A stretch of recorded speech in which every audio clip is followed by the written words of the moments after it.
In particular, a lot of the most heavily regulated industries, there's an acute challenge to change the culture of the company, to develop true cultures of innovation.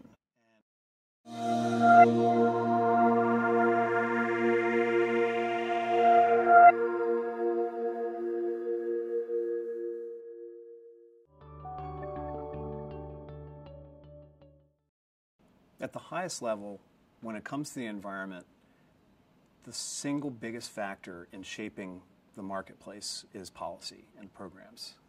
Policy intelligence is not just looking outside, it's also looking inside.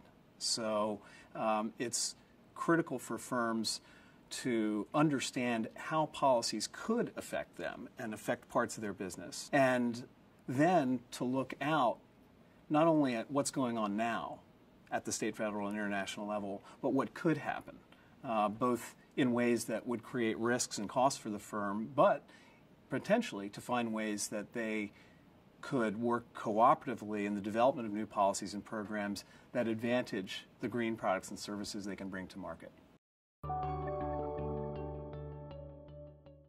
We work with firms that are looking to understand how policies are changing their marketplace and understand how they can direct the best of their innovative capabilities, not only in making products and services, but figuring out how to sell those things, figuring out how to gain profit from products and services, even electricity, that is intrinsically and quantitatively greener. First, to look internally and understand each of the places where policies and programs affect the cost or the revenue and profit opportunity around the products and services that a company makes. And that includes some of the risks associated with reputation and the opportunities to be a good policy actor.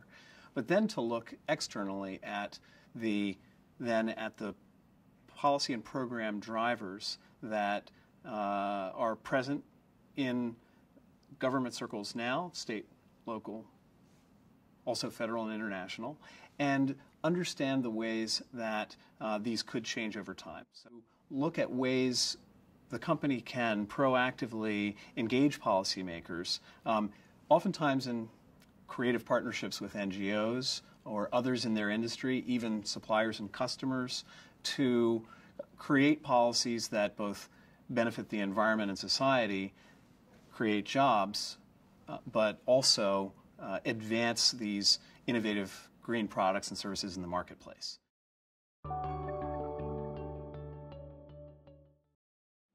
In particular, a lot of the most heavily regulated industries, there's an acute challenge to change the culture of the company, to develop true cultures of innovation. It's natural that companies that have done business in a highly regulated environment have approached environment and sustainability primarily from a risk mitigation and compliance perspective. And in fact, it's appropriate to be very sophisticated in those areas. However, if a company doesn't then take the step to understand how it can leverage innovations around environment and sustainability for growth in revenue and for higher margin products and services, they are going to get left behind. Some of the core understanding of what matters, the values around environment, need to be part of the company dialogue as well.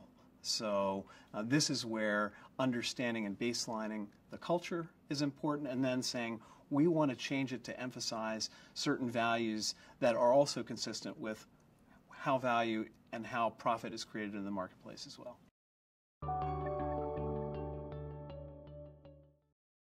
At Copenhagen, we saw the clear emergence of some very, very strong private regulation, private policies that overtook and were much more meaningful than the few things that were achieved in the international negotiating context. What that means is that companies that are large downstream companies, Coca-Cola, Walmart, Tesco, and others, are able to adopt supplier expectations around energy efficiency, around the toxics in their products, around even the greenhouse gas emissions of their suppliers, and send a preference up their supply chain that becomes very meaningful for agricultural companies, for makers of manufactured products, even of packaging, and certainly of the electric power sector. These private regulations are things that companies can work on with their large customers because it's interactive. These large customers want a win-win outcome. However, there are a lot of similarities to the public policy process. Companies need to understand the signals from their large customers that matter, and then try to get into a proactive dialogue to shape those in a way that work for the customer but also work for the supplier.